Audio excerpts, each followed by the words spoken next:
मेरा भाई लापता है। मैं रिपोर्ट लिखवाने आई हूँ। मुझे रिपोर्ट लिखने के बदले क्या मिलेगा? मेरे पास आपको देने के लिए कुछ नहीं है। ठीक है, तो मैं आपकी रिपोर्ट नहीं लिखूंगा। क्या आप समझती हैं? ओ इंस्पेक्टर सर, मुझे समझ नहीं आया कि मुझे क्या करना है। तुम्हें एक रात के लिए मेरे घर आना होगा। कहो। सुबह की कड़कती ठंड और घने कोहरे के बीच कंचनपुर गांव की एक साधारण सी लड़की सलवार कमीज पहने सिर पर दुपट्टा रखे हुए धीरे धीरे पुलिस थाने की ओर बढ़ रही थी। उसके हाथ में एक पुरानी नत्थी थी, आंखों में डर और होठों पर बेबसी। किसी को क्या पता था कि वही लड़की दरअसल जिले की भारतीय पुलिस सेवा अधिकारी मीरा सिंह है, जो आज बिना अपने पद और पहचान के आम नागरिक बनकर थाने में हो रहे भ्रष्टाचार का सच जानने आई है। थाने के बाहर 2 सिपाही बैठे बीड़ी फूंक रहे थे। जैसे ही लड़की ने अंदर जाने की कोशिश की, एक सिपाही बोला, कहाँ चली गई बे? अंदर जाने की इजाजत किसने दी? लड़की ने धीरे से कहा, मुझे बस एक शिकायत दर्ज करवानी है साहब, बहुत जरूरी है। दूसरा सिपाही हंसते हुए बोला, शिकायत तेरे जैसे रोज आते हैं जाते हैं। पहले थानेदार रघुवीर साहब से वक्त ले वह डरते डरते अंदर चली गई। अंदर दफ्तर में निरीक्षक रघुवीर कुर्सी पर आराम से बैठा था। मेज पर पैर रखे अपने यंत्र पर चलचित्र देख रहा था। जैसे ही उसने उस लड़की को देखा, उसने तिरछी नजर से ऊपर तक देखा और बोला, कौन है तू? क्या चाहिए? लड़की बोली, साहब मेरा भाई 2 दिन से गुम है, मैं रिपोर्ट देने आई हूं।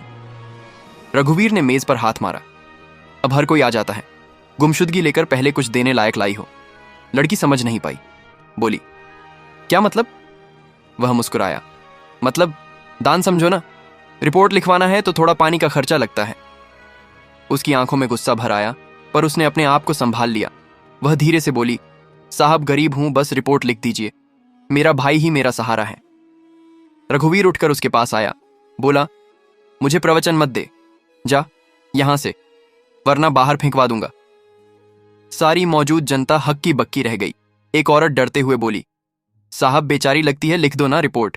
रघुवीर चिल्लाया, सब चुप यहां, मैं तय करता हूं क्या होगा। लड़की ने आंसू रोकते हुए कहा, आप जैसे लोग ही व्यवस्था को बदनाम कर रहे हैं। रघुवीर हंस पड़ा, अरे वाह, कितनी बड़ी बातें करती है, चल निकल, वरना कारागार में बंद कर दूंगा, झूठी शिकायत के लिए। उसने चपरासी को इशारा किया, इसको बाहर निकाल। लड़की धीरे से बाहर निकल आई। दिल अंदर से जल रहा था, पर चेहरे पर अब एक अजीब शांति थी।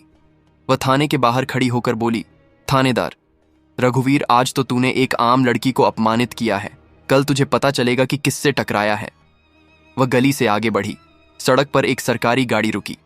अंदर से एक हवलदार बाहर आया और प्रणाम करते हुए बोला, महोदया सब तैयार हैं, आपका इशारा मिलते ही कार्यवाही शुरू कर देंगे। लड़की मुस्कुराई, दुपट्टा उतारा और बालों को पीछे किया। उसके चेहरे पर अब डर नहीं, अधिकार झलक रहा था।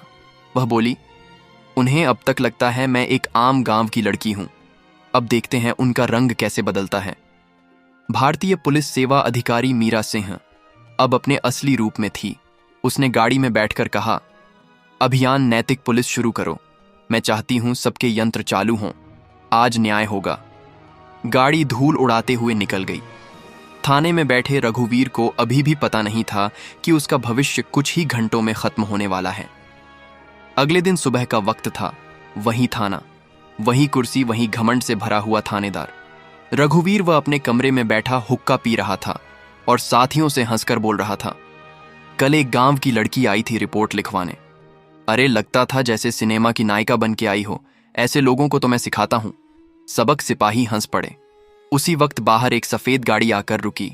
दरवाजा खुला, अंदर से उतरी वही लड़की, पर इस बार सलवार कमीज की जगह वर्दी थी। कंधों पर मीरा सिंह का नाम चमक रहा था।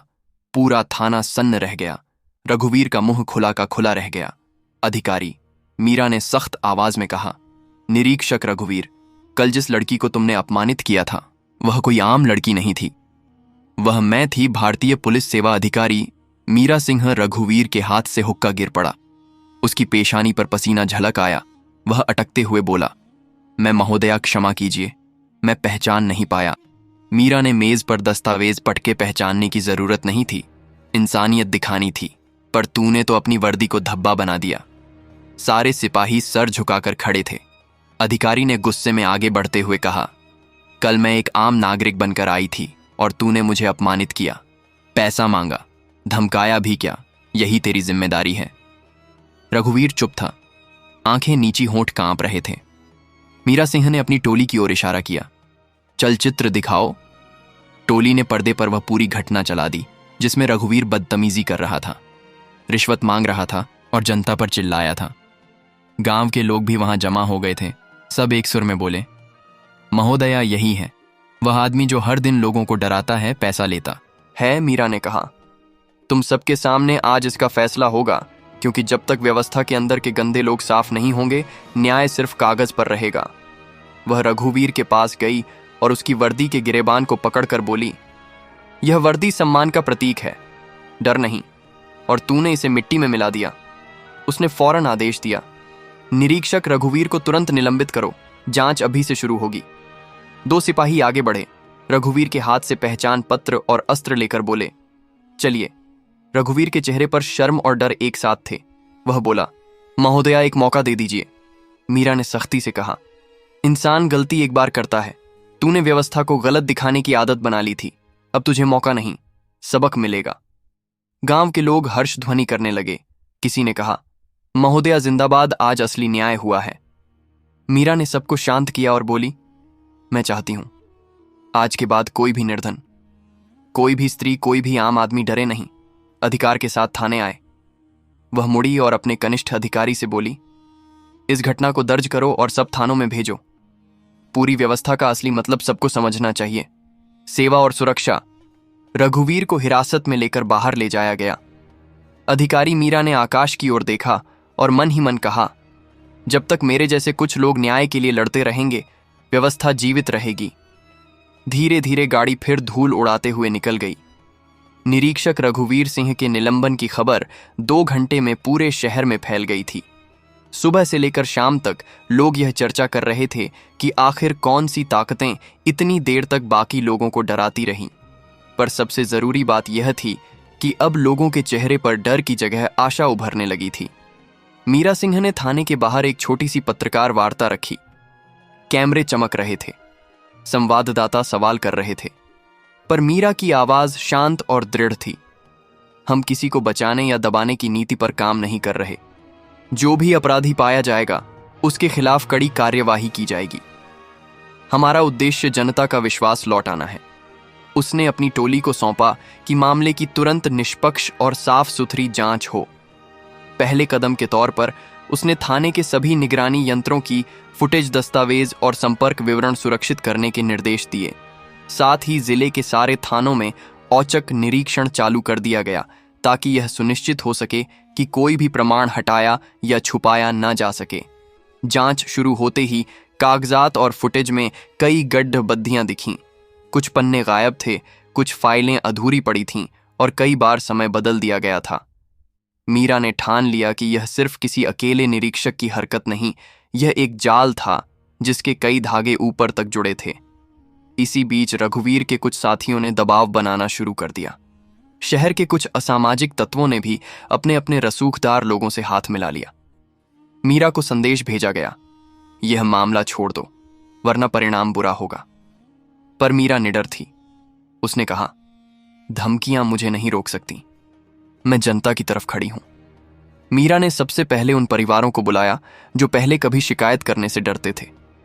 उसने उनसे व्यक्तिगत मिलकर बातें की, उनका विश्वास जीतने की कोशिश की। एक एक कर कई दुकानदारों और मजदूरों ने खुलकर बताया कि कितने सालों से उन्हें कितनी कितनी बार डराया, छीना और रिश्वत ली जाती रही है। मीरा ने हर बयान दर्ज कराया और हर गवाह के सुरक्षात्मक इंतजाम किए। जांच के बीच संचार माध्यमों ने भी इस मामले को लगातार उठा रखा था।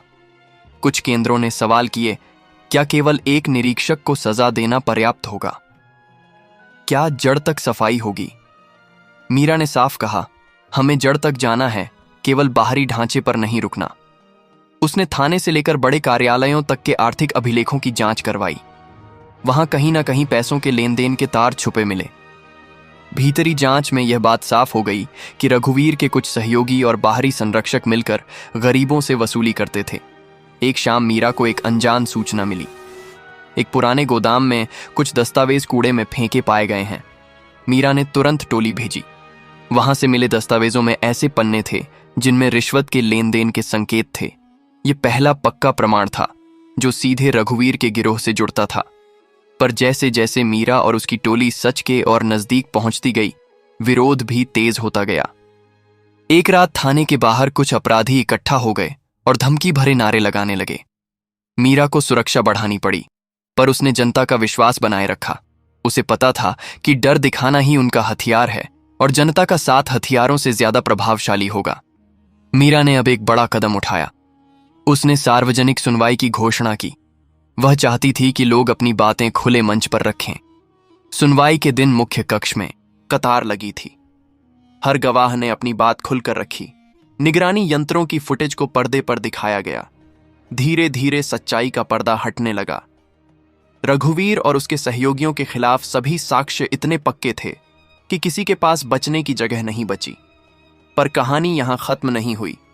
जब रघुवीर और उसके संरक्षकों ने न्यायालय में जाने की धमकी दी तो मीरा ने तुरंत उच्च स्तरीय कानूनी कदम उठा लिए।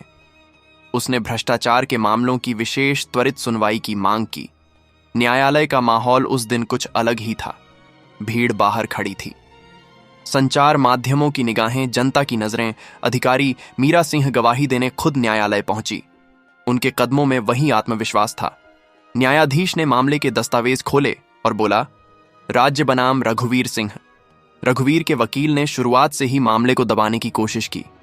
महोदय, यह एक गलतफहमी का मामला है। लेकिन जैसे ही चलचित्र फुटेज, दस्तावेज और गवाहों के बयान सामने आए, पूरा न्यायालय कक्ष सन्न रह गया। गवाहों ने एक एक कर रघुवीर की काली करतूतों का कच्चा चिट्ठा खोल दिया।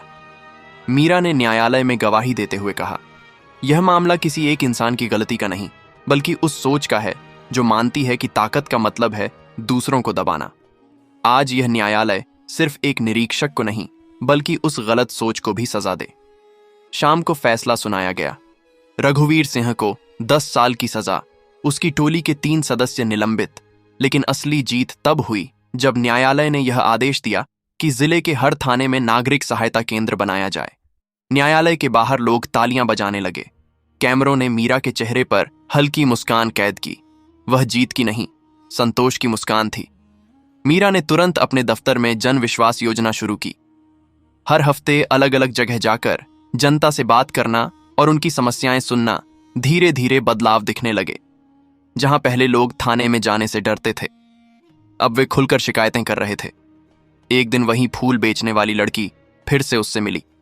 उसके हाथों में अब पुस्तकें थीं। उसने कहा, महोदया, अब मुझे डर नहीं लगता। अब लगता है कि कानून हमारे लिए है। मीरा ने मुस्कुराते हुए कहा, यही तो असली जीत है। शाम को दफ्तर से निकलते वक्त मीरा ने आकाश की तरफ देखा। सूरज ढल रहा था, लेकिन उसकी किरणें अब भी सुनहरी थीं। वह मुस्कुराई और धीरे से बोली, अब यह जमीन फिर से न्याय की खुशबू से महकेगी। यह कहानी हमें सिखाती है कि इंसान की असली पहचान उसकी वर्दी या पद से नहीं, बल्कि उसके व्यवहार और इंसानियत से होती है। थानेदार रघुवीर के पास पद था, लेकिन इंसानियत नहीं। इसलिए उसे अंत में अपमान और सजा झेलनी पड़ी। इसीलिए हमें हमेशा अपने कर्तव्यों के प्रति सजग रहना चाहिए। हम जिस भी पद पर हों, हमारा प्राथमिक उद्देश्य समाज की सेवा और सुरक्षा होना चाहिए। दोस्तों, यह कहानी केवल महिला सुरक्षा, मनोरंजन और शिक्षा के उद्देश्य से बनाई गई है। इसमें दिखाए गए सभी पात्र, घटनाएं और संवाद काल्पनिक हैं। किसी भी वास्तविक व्यक्ति, संस्था या घटना से इनका कोई संबंध नहीं है। अतः कृपया इसे केवल कहानी के रूप में देखें और इसका आनंद लें। अगर आपको वीडियो पसंद आया हो तो एक लाइक जरूर करें और कमेंट करके बताएं कि आप हमारा वीडियो कहां से देख रहे हैं। हमारे फैमिली का हिस्सा बनने के लिए हमारे चैनल सच्ची मोहब्बत को सब्सक्राइब करें। धन्यवाद।